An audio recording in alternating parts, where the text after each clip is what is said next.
একটা জঙ্গলে চিল তার ছোট্ট ছোট্ট দুটো বাচ্চার সাথে থাকতো। একজনের নাম চিঙ্কু তো আরেকজনের নাম টিঙ্কু ছিল। মা, আমরা কবে উড়তে পারবো? আমাদের তো এখন ইচ্ছে করছে যে আমরা আকাশে উড়ি আর নতুন নতুন জায়গা দেখি। আরে তোরা তো এখন ছোট আছিস রে, আর যখন তোদের ডানা বেরোবে আর কয়েকটা দিন মাত্র, বাস দেখিস তোরা ডানা মেলে এই আকাশে ঘুরে বেড়াবি। এটা বলে চিল আকাশে উড়ে যায় আর ঘন্টার পর ঘন্টা পরিশ্রম করে বাচ্চাদের জন্য খাবার জোগাড় করে আনে। আর তিনজনে একসাথে খাবার খেয়ে নেয়। মা, তুমি যদি শিগগির এখানে না আসতে তো কে জানে আমাদের কি হতো।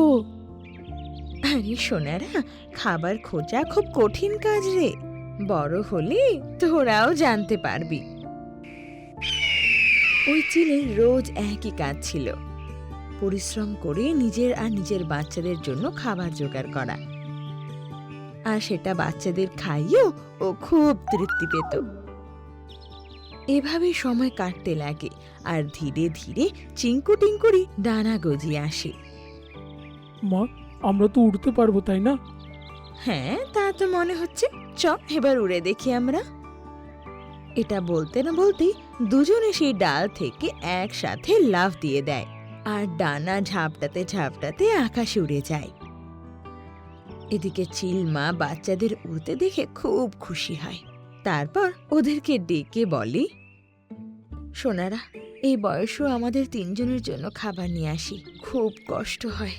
এবার সময় হয়েছে যে তোরা আমাদের তিনজনের জন্য খাবার নিয়ে আসিস, আর আমার বাকি জীবন আরাম করে খেয়ে বসে কেটে যায়। হ্যাঁ মা, নিশ্চয়ই, আমরা এক্ষুনি খাবার খুঁজে আনছি।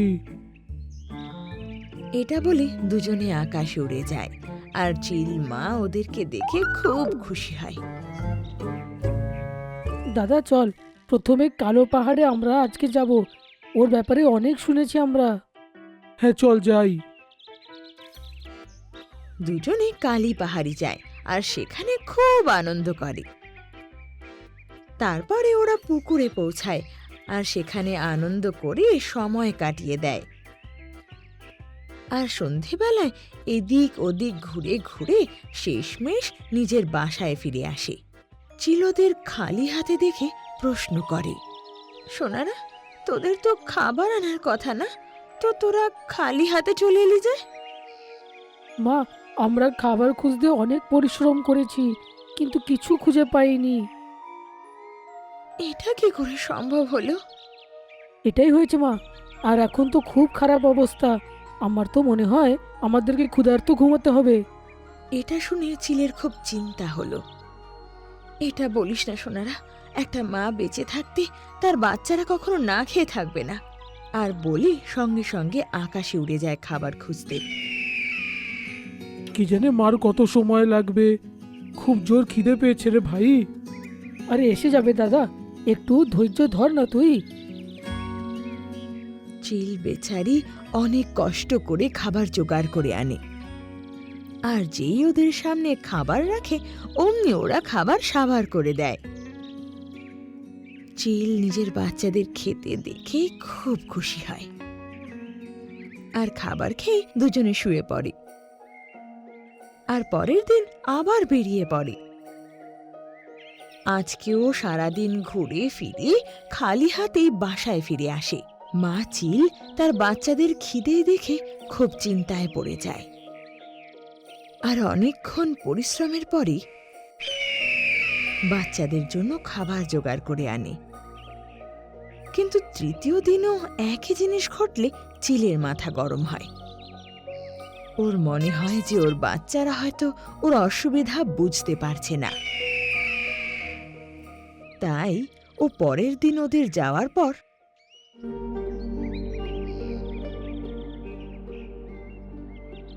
এই বাড়তি বয়সে যদি এরা এখন অলস হয়ে পড়ে তাহলে আমি মারা গেলে এরা খাবে কি করে?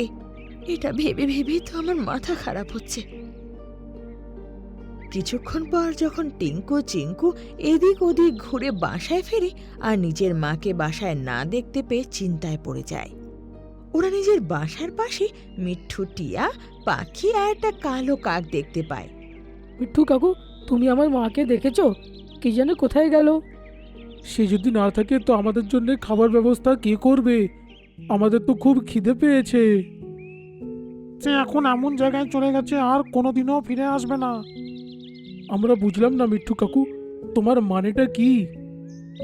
সে দুপুরবেলা বেশি দুর্বলতার কারণে মরে গেছে।